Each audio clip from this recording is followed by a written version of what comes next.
Welcome to this advanced sports analytics show here on RotoGrinders. I'm Jordan Cooper, aka Blender HD, aka hopefully on top of you on GPP leaderboards this week. I was last week.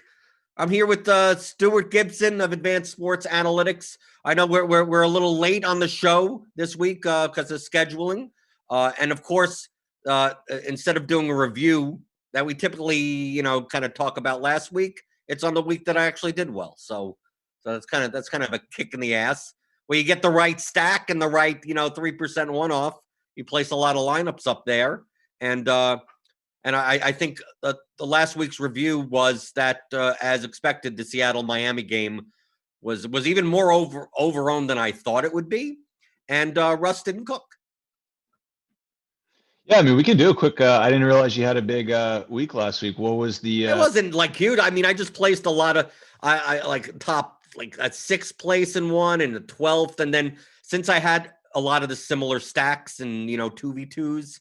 I had a whole bunch of lineups in like the top 50, top 100, and in these large field GPPs, like it's a $9 entry that turns into $500, but you have like when you have 6 or 7 of them, it all adds up over Yeah. the course of your life.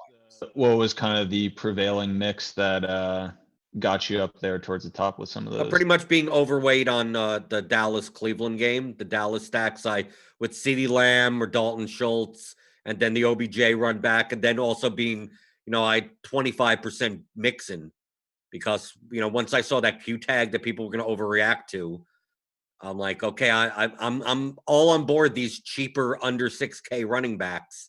So I'm way over on Ronald Jones, way over on Mixon, way over on anyone in that range. So like those combinations just kind of bubbled to the top. So I mean, that was like 15% of my lineups in total. So, I mean, all those lineups did pretty well. And then I had so much Robbie Anderson as leverage off of DJ Moore. And it's not like Robbie Anderson needed one more yard for the bonus, but he outscored DJ Moore by nearly 10 points. So that helped out also. Very nice. Nice. I didn't do that much GPP last week, but did some single entry stuff with like Jackson Andrews stack, which worked out pretty well, but I forget exactly what I did with some of the other pieces. I guess not that well because it wasn't any sort of like. Well, if you didn't have Dak throwing for 500 yards at your quarterback spot, you were kind of dead. Yep. But yeah, so it goes. I mean, I think we talked a bit about that game last week as high likelihood to put up a big score. Just kind of the challenge was like figuring out the right pieces. So nice that you got sounds like some of the right ones in there. So cool. And I think we're going to have a very similar slate this week. As of right now, there's 11 games. I think 11 on the slate. The Jets currently have a presumptive positive. So that game, the Cardinals-Jets game, could be in doubt. But 2 games have already been removed. But similar to last week, we have like more than half the games on this slate have a 50-plus total. This may just be the new normal in the NFL this season. And I think based on recency bias, I mean, it's probably a good game anyway. That in the 3 of the 4 weeks of this NFL season in DFS, if you just stack the Cowboys with their opponent, you won. So with the Cowboys and the Giants, 54-point total, Cowboys 31.75 implied. This is going to be the chalky game. Even though that we have plenty of games that are 50 or over, according to your top stack type of percentage, who's going to score the most points, do you think that although the Cowboys are running the most amount of plays even in neutral game scripts, do you think that people are just going to go a little overboard on this Dallas passing game? Because Zeke is also going to be popular also. So there's like the leverage of switching over and just playing Zeke. Like that's not, I mean, that's fine, but it's not like Zeke's going to be popular also. And the opposite stack, because the Giants are so cheap. Like we're going to see a lot of stacks that are Dak, Prescott, plus someone on the Cowboys, Lamb, Gallup, Schultz, with a Slayton run back. We're going to see a lot of Zeke in Daniel Jones passing stacks with like Slayton and Ingram. Based on your calculations, do you think it's warranted, or is this overall the top game to target from a probability standpoint? Well, we don't. We don't quite look as closely at like top game total, but Dallas, I mean, is coming in as the third most likely team to top the slate in terms of real points. Uh, Really neck and neck with Baltimore. Kansas City is, you know, far ahead of really this kind of Baltimore Dallas. We have Dallas as a 11.9% chance of scoring the most points on the slate. Um, yeah, I mean, you would figure it is going to be quite popular, and I mean, I'm just looking at like the probabilities we have and just relative to price. I mean, it seems like there is opportunity to uh like I don't know, the Kansas City pieces like aren't that much more likely. I'm sorry, aren't that much more expensive than Dallas, yet we have Kansas City as nearly a 6%, 6 percentage points more likely to top the slate. If I've never been great at like kind of projecting, ownership and where kind of the popularity is going to be, but if you think that Dallas is going to be super popular, I mean, it seems like there might be an opportunity to just move up, pay a little bit more to get to like the Kansas City guys. Um, but yeah, I mean, I would have to imagine that Dak, Amari, Lamb will be super popular. I think Slayton probably figures to be the natural bring back on the Giants side. I guess maybe if you want to get exposure to this game, and you do think that kind of four-player mix is going to be super popular, it might be worthwhile to explore alternative pieces in this game. And sorry, we'll throw in Zeke, I guess, as kind of a fifth player that figures to suck up a lot of ownership in this game. I mean, is it worth trying to go for like a guy like Gallup who hasn't been, super productive so far this year, and maybe there might be suppressed ownership on him? Is it worth? Well, I think at his price, I mean, he's 5,400, so his Okay, price has actually come down in comparison to Cooper and Lamb. got it. So definitely, I think the ownership on this game, as opposed to Kansas City and as opposed to Baltimore, is you got the unique situations in both of those games. Baltimore is a tough team to stack, so people tend not to. And then Kansas City is a 13-point favorite. Right. Clyde Edwards-Helaire is going to be chalky as the running back, but the Mahomes stacks less so, because if they get out to such a huge lead, like is there a natural? I mean, there are run backs with the Raiders, but I think people look at the Cowboys defense and go 9.5-point spread. Let's think about that. The Cowboys could be down by 10 points in the first quarter because we've seen it before. So I think a lot of people are more confident that the Cowboys defense will allow points to the Giants than the Chiefs defense is actually pretty good. Pretty good. Ravens defense is obviously good. That going down to that level, I mean, there'll be another chalky game that isn't those two as well. But I just think the pricing on the Giants is what makes that game stack popular. And just the thought of like, well, the Cowboys get to a 2-3 touchdown lead. Like the Cowboys aren't going to pitch a shutout. So when we Yeah. have Giants receivers that are under 5,000, it's a price play. Daniel Jones is 5,400. Even Devontae Freeman is under 5,000 if you want to play him. All the receivers are under 5K. So I think a lot of people are either going to build Dallas passing stacks with a Slayton run back or an Engram run back or a Tate run back, something like that, or they're going to build Zeke lineups with Daniel Jones stacks. Daniel Jones plus Tate plus Slayton or Engram or one of those types of things, and play for a 40-point Zeke game. And then Daniel Jones, who also has rushing upside. Like Daniel Jones at 5,400 could put up 30 points in a game where Zeke goes nuts and the Giants, have to come back, but you have to mitigate that with the ownership of that. I think I'm more likely, although I probably will have some Daniel Jones stacks, I think I'm more likely to play secondary correlations in this game. Like I think this game is owned rightfully so. Like I think people are targeting for the right reasons, but instead of the 4-player stack, the 3+1, 3+2, 2+1, those types of things, maybe have a Gallup and Slayton in the lineup, and that's it. Or Amari Cooper and Devontae Freeman, Zeke and Golden Tate. Like, take one piece of both sides and then stack a different game. Yeah. Yeah, I mean, it's interesting you mentioned those concerns with kind of the Baltimore, Kansas City, that there's maybe a lack of not so much a lack of firepower on the other side, but just that those two defenses are tough, making bringbacks in those games a little less appealing than this Dallas game. I mean, would a feasible strategy be to do a Baltimore, skinny kind of onslaught stack where you just don't try to bring back the other side and maybe just go small in Baltimore, like, Lamar Andrews, Lamar Brown, and then, it's like you're really actually stacking up, more of this Dallas New York Giants game, but you just don't have the quarterback essentially, and you're maybe pulling your quarterback plus a receiver from another game, and maybe you could even do I don't know. I mean, would it be silly to just do like 2+2 without the quarterback in that game, or would you want to restrict it to like 2+1 or 1+1 if you're not taking the quarterback?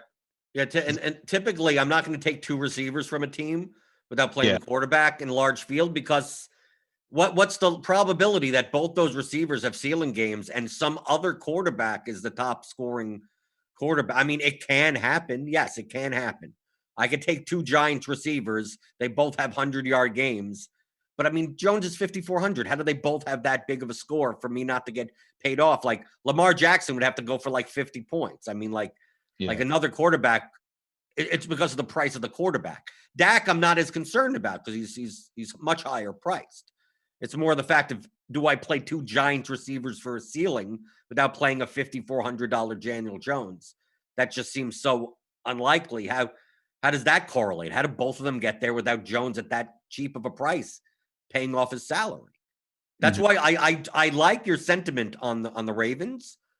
The Ravens are so much better as skinny stacks because Lamar gets there with his feet.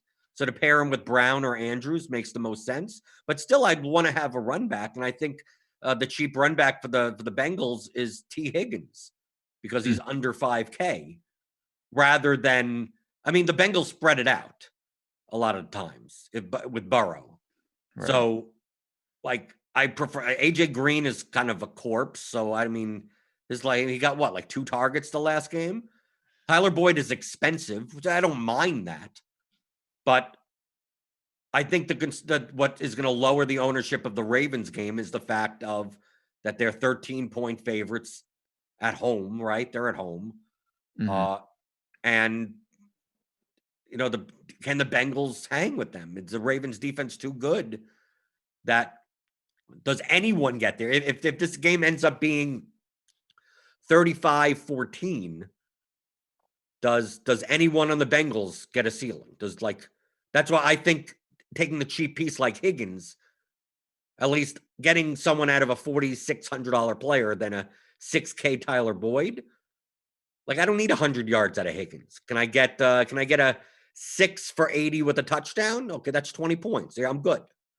And Mhm. correlated with the Lamar Jackson ceiling game, a Marquise Brown 100-yard game, an Andrews touchdown type of game. I think that makes sense, and I think it will be under-owned.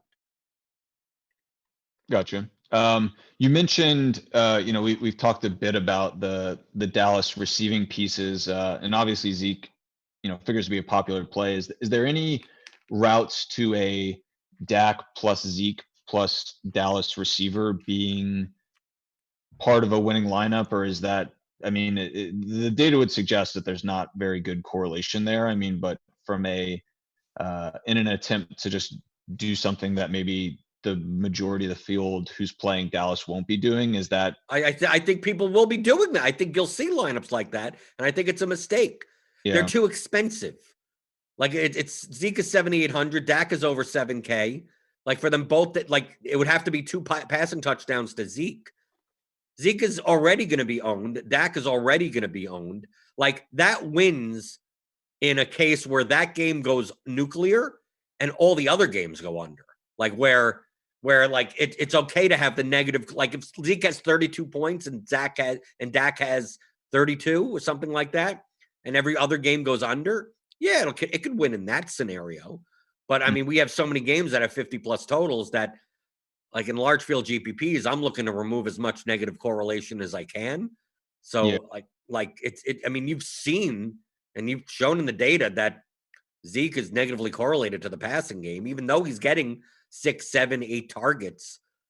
Just Yeah. that those targets have to turn into touchdowns for them to be correlative, right? You can't have Zeke, getting targets and carries down to the 3-yard line and then play action pass to Dalton Schultz. Like you're killing Zeke's ceiling there. Yeah, and it's been that negative correlation's been particularly bad this year. I know we're only working with 4 games, but like I'm just scrolling through our correlation app now, and dating back to 2018, he's actually got like essentially no correlation with Dak and Cooper. But when you truncate to 2019 and 2020, you tend to see it skew more, slightly more negative. And then here in 2020, I mean, it has been crazy. Dak's been getting a lot of rushing usage close to the goal line, and that type of stuff is, I think, would really, is really going to kill like any possibility of Zeke Dak, working together in conjunction. So, yeah, I guess if you think the field is going to actually entertain that option, yeah, maybe good to let them be overweight on essentially a negative to no correlation stack. I think we could see that similarly in the Kansas City game. Because I think Clyde Edwards-Helaire is going to be the chalkiest player in that game. But it's not like Mahomes is not going to get any ownership. It's not like Kelsey or Hill aren't going to get any ownership. So I think even though CEH catches passes out of the backfield, I mean, from a goal line perspective, Mahomes at his price and CEH at 6,800, like I would never play them together. Like Daniel Jones and Devontae Freeman are 5,400 and 4,600. Like I don't mind the negative correlation because they don't need 40 points. I mean, like together they could get there, but like Mahomes and CH, the thing I don't like about the Kansas City game is that you've shown in the data that Tyreek Hill and Travis Kelce are typically negatively correlated. So the Yeah. stack, so to me, the leverage stack in this game is Mahomes plus Watkins plus or Hardman even plus either Hill or Kelsey because one, you're not playing Hill and Kelsey together. Mhm. They're both expensive also, so it's harder for them both to hit ceilings at the same time with Mahomes. And then you're getting natural leverage off of the running game that's going to be popular, the CEH chalk. And based on our ownership that we have, I mean, I think they're going to be underowned. I think the problem in this game is, do you think the Raiders can keep up with the Chiefs and how that's going to happen? I think Henry Ruggs is going to be back for this game. So we don't have as much of a condensed target share like we had last game. Waller is probably still the top target. I'm not sure Jacobs is that correlated in a 3+1. Typically, if Jacobs has a big game, it's because the Raiders are leading. Mhm. Hunter Renfro isn't going to be on the field as much with Ruggs back. Aguilar is not going to. I mean, like now they have a lot of pieces there. None of them are that good. But I mean, if you're going to play Hill, if you're going to play a stack of like Mahomes, Watkins, Hill, it leaves your tight end spot open to play Waller as the run back in that versus playing Kelsey and then playing a 2 tight end lineup, which I don't think is beneficial in large field contests because tight ends just don't have access to high ceilings as other players do. Mhm. So what do you think of that when you have, you have the Chiefs as by far the most likely to put up the most points? But is this a type of case where it's completely valid to just stack one side of the game and just hope for just a complete drubbing? Yeah, I mean, I think it kind of depends what pieces you choose. So I'm looking at kind of how Hill and Kelsey correlate with some of those secondary receiving pieces as well as the opposing offense dating back to 2018. And I mean, Kelsey's had essentially no correlation. Let me find, I mean, 0.02 correlation with opposing offenses. So, I do wonder if you could get away with just a skinny Mahomes plus Kelsey and nothing on the Las Vegas side. Although it does seem tough. I mean, because those guys are pretty expensive, such that like you really do need them to have a pretty big output to warrant the price tag, and I guess they really only get to that super high output if Las Vegas is functional and kind of pushing them on the other side. I don't know. I think like Waller is to me always an intriguing play and a guy that I'm typically pretty high on. He's kind of hot and cold at times. I do like a little more going with Hill. He just seems to have better correlation properties with the opposition, and also better correlation properties with some of the secondary receiving pieces. Not so much Sammy Watkins, but like Hill and Hardman have pretty good positive correlation. I think that's an area you could look. You mentioned Ruggs coming back. I think we don't really have much data on him, so it's hard to really, you know, we're really just speculating on kind of what his relationship is with production of the offenses. But I mean, typically, you have a guy with his kind of athletic plus downfield kind of player profile. That is typically a guy I think that we would expect to correlate well with opposing offenses. If he can catch a deep strike and kind of turn the ball back over quickly to the opponent, I do think that would be a viable route to go. But yeah, this game, just because of the negative correlation among Kansas City receiving options, and somewhat limited weapons on the Las Vegas side, aside from Jacobs, but I think we agree he's not really a guy that you want to bring back in many games. Yeah, it does kind of feel like a game to be interested in a like. Yeah, you don't want to get too many pieces from this game the way we feel with like the Dallas New York game. Right. Well, you could just choose not to stack it. You could play just don't play Mahomes, because Mahomes at his price needs to put up 300 yards and 3 touchdowns. So Mm-hmm. I take a look at that and go, if he needs to put up 300 yards and 3 touchdowns, well, I need to take 2 pieces with him. So if he doesn't put up 300 yards and 3 touchdowns, I'll take the one guy that does well. You take Yep. one of the receivers, and you don't have to you could just play all these guys as one-offs. Like CEH is going to be a one-off. You don't necessarily have to do a secondary correlation, although I would consider Tyreek Hill and Darren Waller. Like Mm-hmm. Kelsey and Waller are just, I can't put them together because I'm not going to make a 2 tight end lineup. So Hill and Waller, Watkins Waller, Hardman Waller, something like that. And I think that tight end, there's a bunch of good options on the top end of tight end that Waller is not going to be. I mean, we have Waller currently on RG at 5% owned. So, like, if Waller put up a 100-yard game and a touchdown, like, you're never shocked, right? I mean, Yeah. so at 5% ownership, I mean, Kelsey's going to be twice as owned.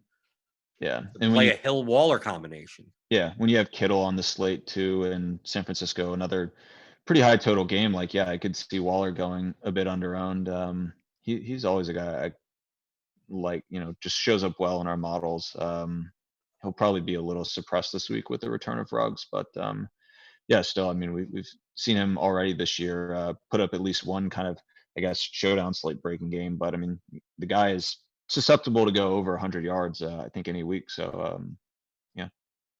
Okay, so we talked about what should be the chalkiest game, the Cowboys Giants.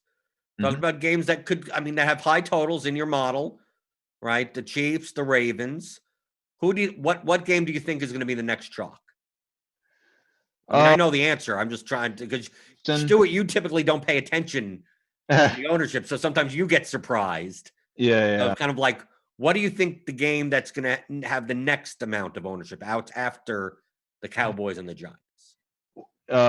Houston, I could see being popular. I could see people really liking again the Miami side of San Francisco, Miami. I don't know. Those would be my 2 guesses that And you'd be wrong.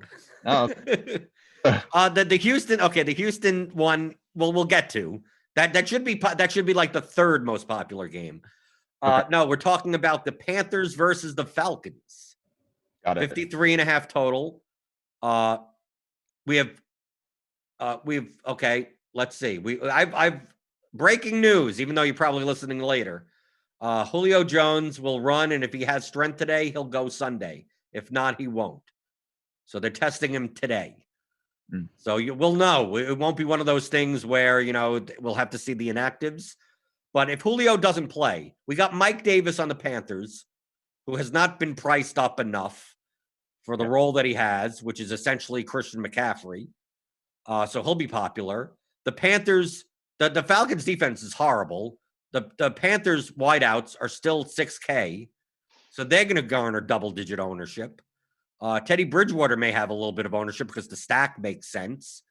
Then we have Ryan at 6,100 at home in a dome, coming off a bad game. And if Julio Jones is out, Ridley is probably efficiently priced at 7,500. Still a good, you can still play him.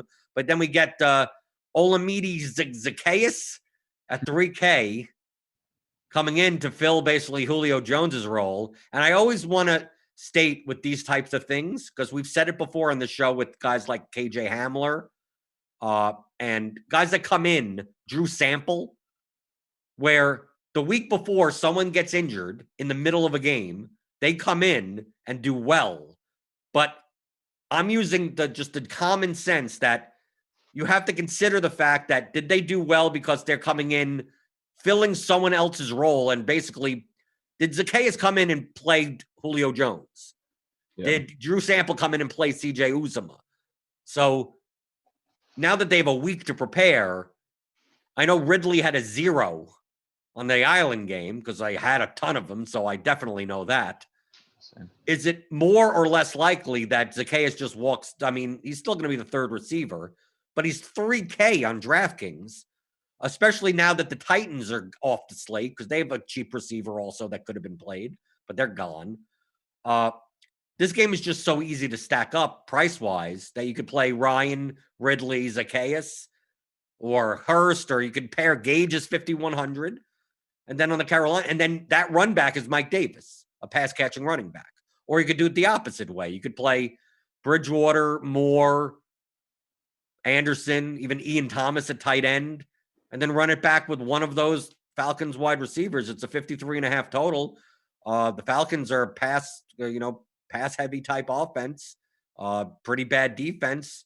Carolina, it's not like they have a great defense. The game has been bet up 2.5 points.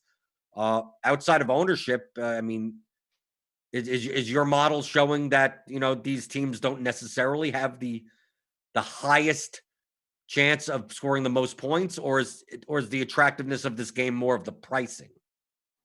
No, I mean Atlanta's falling just behind Houston.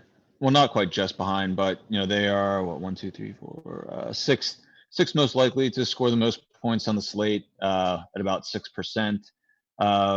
Yeah, I mean, I think you just have two bad defenses going against one another, and certainly on the Atlanta side, an offense that skews pass heavy. On the Carolina side, like Davis is really attractively priced and has a great role. Yeah, figuring out the Zacchaeus thing, I don't have really a great sense or intuition on how you would expect it to play out, but I think you are we have talked about recently how, like you said, is these guys come in relief duty, and then that role that they had in relief doesn't necessarily transition to the next week. But at 3,000, I mean, I think worth some exposure. If he does retain some lesser degree of that role that we saw the other night, it could pay off in a big way. That's only if Julio doesn't go. I mean, if we see that Julio is good to go, even though he may not technically be good, he's good to go, meaning that he could play a quarter and end up injuring his hamstring again. But that puts Zacchaeus off the table because then he ends up being wide receiver 4, and he's still worthy in a stack, but he doesn't now he becomes much more iffy. Yeah. Man, I mean, if Julio plays, I think this game becomes, at least in my opinion, less appealing. These receivers, Ridley and Gage, I think are efficiently priced if Julio doesn't play. But if he does, they feel like 7.5 feels pretty expensive for Ridley if Julio's in the lineup. 5-1 to me feels a little expensive for Gage if Julio plays. And then on top of that, there's just like this whole thing of figuring out, it seems like only one of Ridley or Julio is able to have a big game, or in the case of Monday night, it seemed like zero of them. If Julio does go, it seems like the waters become murkier. The price tags on guys like Gage and Ridley become less palatable. I don't know. Am I crazy to think that if Julio does go, this game really loses a lot of appeal, and if he's out, like the appeal of this game is conditional on kind of Julio not playing? Well, I think it loses more appeal on the Falcons side. Okay. Because I still think that you could play Panthers stacks without Mike Davis. So that's natural leverage off of probably the chalkiest running back on the slate. You're playing the passing game, even though Davis does catch passes. Because if Julio plays, like, you could play one of them, like you said, like, they're all efficiently priced, which means someone could hit a ceiling. Sure. Do Yeah. I want to play two of them in a lineup? Maybe not. So, like, if I don't want to play two of them in a lineup, how do I play Matt Ryan? Like, do I play Matt Ryan as a skinny stack with Calvin Ridley or something like that?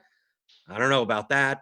I mean, I guess you can. He's 6,100. He doesn't have to go absolutely nuts to put up a ceiling.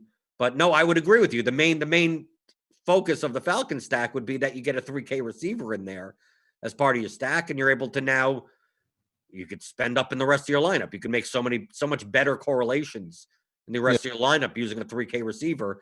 Yeah, because there's no way I'm playing Ryan, Ridley, Jones. Like, I'd rather, at that point, I might as well play Mahomes, Kelsey Hill. I mean, like, if I want to pay that much, let me pay for a better team. Mm-hmm. Does Gurley enter the equation in any way for you?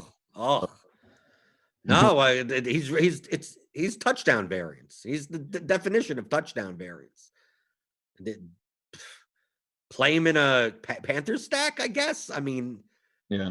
I mean, it's just his ceiling is all dependent on touchdowns, and like I'm going to take a look. I mean, it's not like he's going to be owned much. I mean, he's got to be down there. Yeah.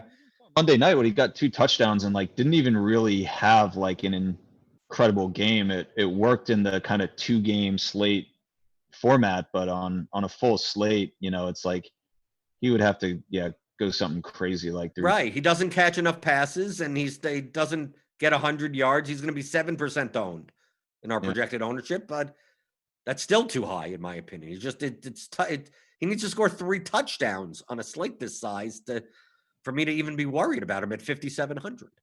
Mm-hmm. Okay, and lastly, I mean, we have seen kind of DJ Moore's price steadily decrease, Robbie Anderson's price steadily increase, such that they're essentially the same price now.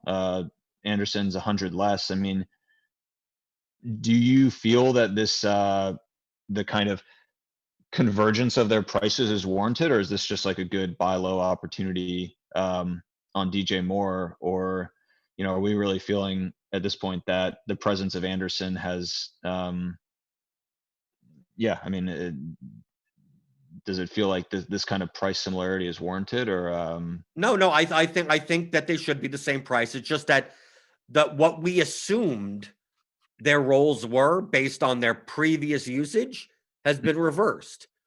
We always thought of Robbie Anderson, like on the Jets, being the deep threat. Like, oh, you can play him in GPP, he'll get 4 targets, and he could take 2 down to the house. DJ Moore, we thought of as, the guy that gets 10 targets, but like they're all 8-yard targets. I mean, like he needs to get a bunch of volume and a touchdown. And it seems like they're playing them the opposite way, where Anderson is getting more of the medium routes and Moore is getting the longer routes, but from an opportunity standpoint, they're about equal. Just a matter of DJ Moore's been on the negative side of variance in games, and Anderson's been on the positive side. So we have a projected ownership, Robbie Anderson at 18% and DJ Moore 12%. I know last week I was the reverse because to me, they're about the same. So I'll play the guy that's lower owned. Last week, the lower owned guy was Robbie Anderson. This week, the lower owned guy is DJ Moore. So I'm much more likely to play Moore this week. And especially I could see playing either of those two guys in cash games, but most likely I don't play either of these guys with Mike Davis outside of a game stack. Gotcha. Right. I don't see myself playing Mike Davis and DJ Moore in a lineup that doesn't include Teddy Bridgewater in it. Mm-hmm. Makes sense. One thing I'm kind of looking through like some different volume metrics for these guys, and both of them took a pretty big nosedive in terms of snaps last week. Carolina was playing from a noteworthy lead.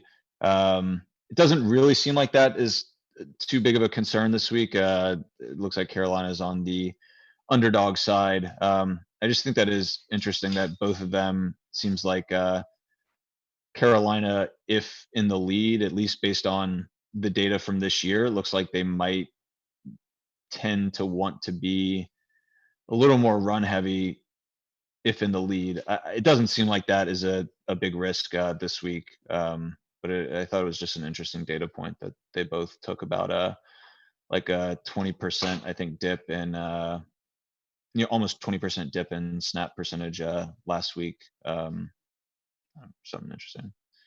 So let's talk about the Texans because you have them pretty high. It's a 54 total in that game. Texans with a 30.25 implied total. Bill O'Brien is gone. So maybe they'll let Deshaun cook.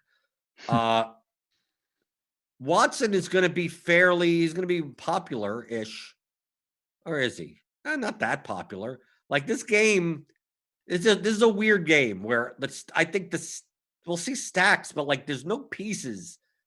No pieces of this game. If I go to look on lineup HQ and just look at them. No, David Johnson, 13%, Will Fuller, 9%, Brandon Cooks, after burning everyone, 6%, Akins, 5%. Like, the Texans have a 30-point total. I mean, there is buzz in the industry on other shows about, like, this game. Like, the Texans have a 30-point total, but no pieces stand out. Like, Will Fuller, 6,600. Okay. Brandon Cooks, 4,100. Hopefully he catches one. Sure, okay. No one's thrilled to play David Johnson ever, but he's 5,200 with a 30-point total as a favorite. I mean, they're a 6.5-point favorite. He's the running back on a team that has a 30-point total as a 6.5. Like that's we've seen over a long sample size that running back correlation goes very heavily to the spread and the implied team total. And especially unless you think that Duke Johnson is going to just start taking half the snaps away from him. Like why isn't David Johnson at 5,200 more of a play other than people have biased because they think that he's washed? Yeah, no, that's the piece that I think makes a lot of sense. Jacksonville was really bad against the run last year, and I've been paying less attention to if that trend has continued. But yeah, I mean, to me, that's the piece I'd be interested in. I wasn't saying that I was necessarily high on Houston for playing purposes. I don't know. I feel like Watson and Fuller can be fairly popular at times, but I didn't know if that was really the expectation for this week. But yeah, I mean, to me, that if I were going to stack up the Houston side, I think that would be the combination to consider. Maybe throw in like a Jordan Akins, but that's kind of all touchdown dependency, which I don't know. I think going Watson Fuller would be the preferred, but yeah, I mean, Johnson to me feels like kind of the most desirable piece in this game, and maybe like Johnson or James Robinson. But I don't think it makes a whole lot of sense to play two running backs against one another. So maybe picking one of those guys as like a one-off piece around more more involved stacks from other games would perhaps be the route I'd be interested in taking. I'm most interested that this game contains my favorite stack if you compare to ownership. The Jacksonville stack. 54 total. Texans are not necessarily a good defense. Right. It's they have a 23.75 implied total. It's higher than the Giants. It's almost as high as the Panthers. I mean, like if you're going to take like Fuller on one side or DJ on one side, like what's wrong with Minshew, Chark, Chenault? Yeah. Or if Chenault's not playing, you could play Conley or Keelan Cole or Tyler Eifert in a tight end spot. James O'Shaughnessy. I mean, the problem with the Jacksonville Jaguars is that they have, like, outside of Shark and Robinson, like all of their second, like any one of these guys could go off for 4K or something. You're not sure which one, but the ownership on these guys is just like nothing. Like Minshew's ownership is 3%. I mean, DJ Chark 8%, Chenault 2%. If the Texans, if they this game goes over and it's a shootout, like why not play the Minshew side of this game? Because Minshew, hey, we've seen him run. He could run. Yeah. You play that side of the game, especially also we have the Texans defense is going to be reasonably popular as like a punt defense, so you get a little extra leverage that way. I'm not saying it's a high probability chance. I'm assuming in your model that they're showing not high at all. But from a correlation standpoint of the game, that if the Texans go up and it's a close game, like if the Texans go up by 3 scores, it's DJ just pounding the ball. I mean, then they're probably just going to run the ball, try to just get a win, right? Just to make sure that they don't make any mistakes. But like if the Jaguars keep up in this game, it's going to, I mean, it's not going to be through James Robinson getting 28 carries. It's going to be because Minshew has to throw the ball, right? Yeah. Would have to imagine so. I'm interested in kind of what the cross correlation of particularly Chark and Minshew is. It's like neutral to slightly positive. Chark has pretty good cross game correlation, 0.28 with opposing offenses. So yeah, I mean, seems like checks the box from a correlation standpoint, checks the box from a price relative to implied total standpoint, and would have to imagine probably the biggest way that it checks the box is, I guess, from an ownership standpoint. It seems like this game, or that side, I guess, of this game is likely to go massively ignored. So right, but I mean, the Texans aren't even going to be that owned either. I mean, like they're going to be owned but not popular. So, like in comparison, like I'm more likely to have more of this game than the Cowboys Giants or the Panthers Falcons. Yeah. And in those games, maybe look for the secondary correlations. Maybe have a couple of those stacks. But I just think like all these games have about the same total, 54, 54, 53 and a half. I mean, whatever. But the game that I think is going to go completely overlooked that has an over 50 total, 49ers Dolphins. That's been bet up to 51 and a half. And let me look at all the players in this game. Number one, we don't know if Garoppolo is going to play, so we don't know that. In this entire game, there's only 2 players that have double-digit ownership, and that's McKinnon and Kittle.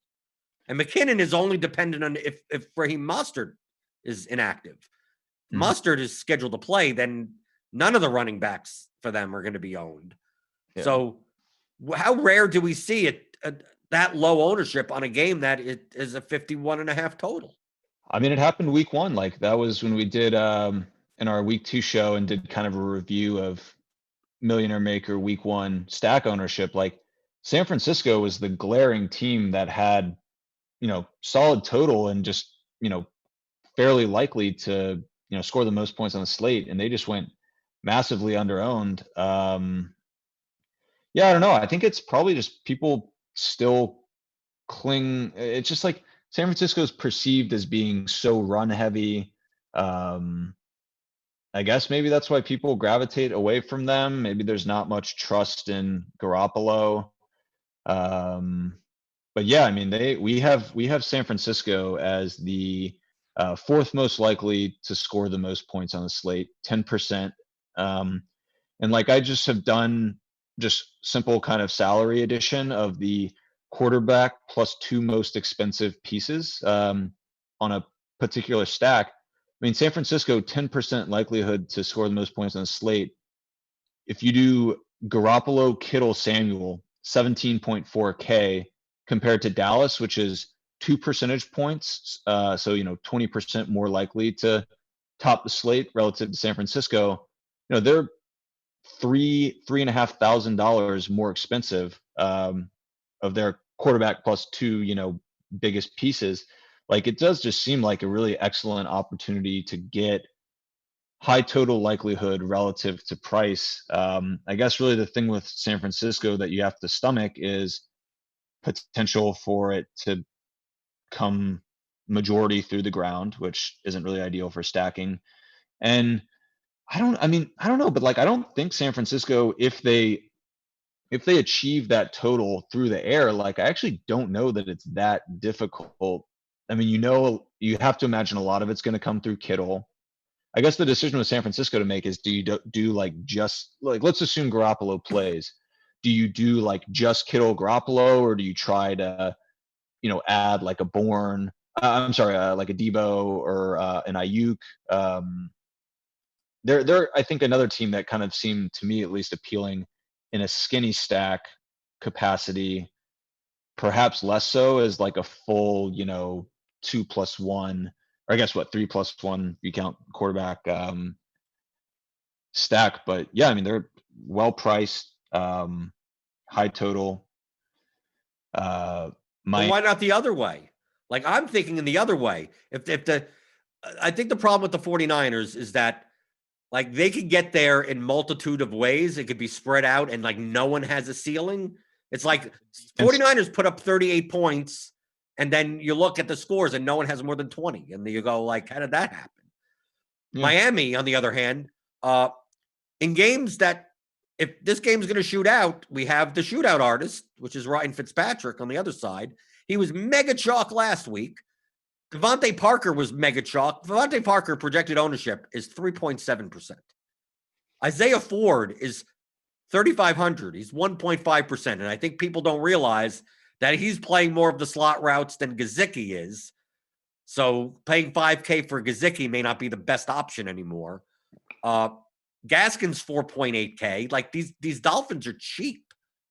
And you could play a Dolphin stack. You could play Fitzpatrick, Parker, Ford, or Gaskin even, and run it back with just Kittle, where Kittle has a monster game, but it's, Garoppolo is not the highest scoring quarterback. And like, it just seems odd that last week everyone and their mother against the Seahawks wanted to play the Dolphins in a game with the same type of total and a similar type of spread. And now that it's the 49ers, who half of their defense is injured, so it's not like they're the greatest of defenses anymore. Mm-hmm. Like I know they have a low total. I mean, it's 21.25. I mean, they have one of the lowest implied totals on the slate. I mean, the Bengals are lower. But if I'm thinking in terms of not that the Dolphins put up the most points, but if this game turns into a shootout compared to their prices, wouldn't this 3+1 with the Dolphins side pay off more likelihood than the 49ers side? I guess so. My fear that, like we discussed last week, like I was shocked last week when I just looked at Fitzpatrick's cross game correlation. Like I would expect that he's a guy who, when he has a monster game, the opposition does too. But the data would suggest that that's like not really the case. And that actually like came to fruition last week. Like Fitzpatrick had, a strong game, but the Seattle side like didn't get it done. I mean, it contradicts my, and I think many people's perception around Fitzpatrick, but I don't know. The data would suggest that just like he's not the greatest guy to try to pair with the opposition. I don't know, That's what we're kind of doing with stacks. I mean, if you're not going to play a Fitzpatrick stack without a 49er in it. Yeah, no, I know. So I mean, to me, I guess in my opinion, just based on that, I'm a little less interested in playing the Fitzpatrick side plus a 49er. Well, the only reason I'm pointing this out is not because I'm high on the Dolphins. I'm high on the ownership. I'm high on the fact that like these are sub 5% owned guys. I mean, just like Like and they're cheap. So like it's a vomit stack. This is a classic vomit stack Yeah. where it's cheap and they're low owned, because we've had a lot of vomit stacks that were like Fitzpatrick last week was high owned. So like I don't want to play high owned vomit stacks. I want to play low owned vomit stacks. So in a game that has this total, like why can't like Daniel Jones giant stack qualifies at the same price, and that stack's going to be 10 times more owned than the Dolphins stack. Yeah. Is that, to me, that's not efficient. Like, yes, I think the Giant stack is better than the Dolphin stack, but not 10 times better. Yeah. That makes sense. I would agree. I think, yeah, Giants. Still a low probability play. Yeah. And so with that, I mean, you'd kind of just be focusing on Kittle, I guess, as the bring back, or I mean, Or Kittle or McKinnon if Mostert doesn't play. Okay, sure. Like I'll play the running back, because I mean he also catches passes, so I don't care. Yep. And to me the stack doesn't matter that much if Garoppolo plays or doesn't play. I don't care. I don't care who's the quarterback. Yeah. I never care who the quarterback is. Just the guy that fills a slot that's correlated with my receivers. Yeah, this is the pilot show for quarterbacks don't matter. Right, exactly. Well, for DFS purposes. Yeah. Okay, so to wrap things up, those are the games that have the 50 plus totals. Do you see anything interesting in the games with lower? Because we have a couple of games that have lower totals than that. Do you see anything in your model about maybe them overperforming their implied? Because I mean the Rams and the Cardinals both have 27 points, but I think it comes down to like the Rams, like they play too slow, they run too much. Washington is, I mean, can they keep up or anything? The Browns, Colts, that could be a run fest. And then you have the Jets, and all you have to do is say you have the Jets, and then it takes the air out of the game. Yeah, it does feel kind of condensed in terms of intrigue, and I do unfortunately think like some of these games that were going to be canceled, particularly like Tennessee Buffalo, would have been interesting, but yeah, we don't have much. I mean, I'm just kind of scrolling through our projections, and they're somewhat favorable grades on some players from that Pitt Philadelphia game, but I mean, yeah, most of the stuff I'm kind of seeing towards the top are around the games that we've discussed. So I'm feeling, yeah, pretty good with kind of the coverage of the games that are going to be hyper relevant. And yeah, there's not really too much else I have on my notes to run through. Right. Like a lot of these seem like one-off pieces. Like you could play James Conner, Deontay Johnson. You could play a Zach Ertz. You could play a Terry McLaurin, or a Cooper Kupp or Woods. I mean, yeah, you could play Kareem Hunt. You could play some of these guys. I think the only option that I see that could be a possibility is the Cardinals skinny stack. You play Murray, Hopkins, and then you run it back with like a Crowder, because that's pretty much the targets in that game. But still, it's a low total. I mean, like double stacking on either side with Joe Flacco. Just I don't know about that. Maybe this is the Kenyon Drake game. So I mean, maybe you do that instead. Yeah. You don't seem so excited about these games. Yeah, not really. I mean, I don't know. I was kind of not as high on Arizona that one week that they, had kind of the tournament winning mix, and have been higher probably than was efficient on them in the weeks that they've, haven't put up the big numbers. And yeah, I mean, just a Joe Flacco led Jets team just doesn't feel like a team that's going to be able to push Arizona. And I mean, I still believe that if given the choice, like Arizona would prefer to skew run heavy-ish. But yeah, man, New York is just so slow. Le'Veon Bell is back, Stu. He's going to solve it. I can't see that. Boosting too much interest. Yeah, I got nothing else. I mean, I do think there's a little bit of intrigue in some pieces from the Pitt Philadelphia game. What do you think in this? Because to me, I look at this game going, who do you stack on the Eagles? I mean, and then you have Roethlisberger at 6,600. Is like, it's the lowest total game of the slate. It's 44, and we have all these high upside quarterbacks that like someone like Roethlisberger, like has to be double stacked in order to be the top scoring quarterback because it's not like he runs the ball Yeah. at all at his price. Like what, Juju and Deontay Johnson? Like, why would you like that's as expensive as playing the Cowboys and the Chiefs? Yeah. Pretty much. I'm not saying interested in a stacking standpoint. I mean, really more the running backs. Like they have both teams feature running backs that are, relevant in the pass catching game and are clearly just so clearly dominating the usage for that positional unit. I think they're worth, some one-off pieces, but yeah, I'm not really saying so much in a stacking context, more just that there are interesting pieces specifically at the running back position between Sanders and Connor. Right, and they're both going to be single digit owned, so I mean, Yeah. that'd be fine. I mean, pretty much the running back chalk this week is Davis, Elliott, and Clyde Edwards-Helaire. Yeah. Probably McKinnon, Hunt, David Johnson will get some ownership. I mean, we'll get something around there. Yeah. But, you know, Throughout Gaskin and talking about the Miami San Francisco game, like I think he's compelling. I like those cheap running backs. I like if I'm going to stack up and play, a stack with 4 wide receivers in it, a 4 wide receiver flex lineup, like out of all these guys, so okay, between the 3 chalk running backs, let's end with this. Since we typically talk about stacks and not necessarily like complete leverage on lineup construction. Yeah. Between Mike Davis at 6,400, Zeke Elliott at 7,800, and Clyde Edwards-Helaire at 6,800, who do you think has the most path to busting for their price? So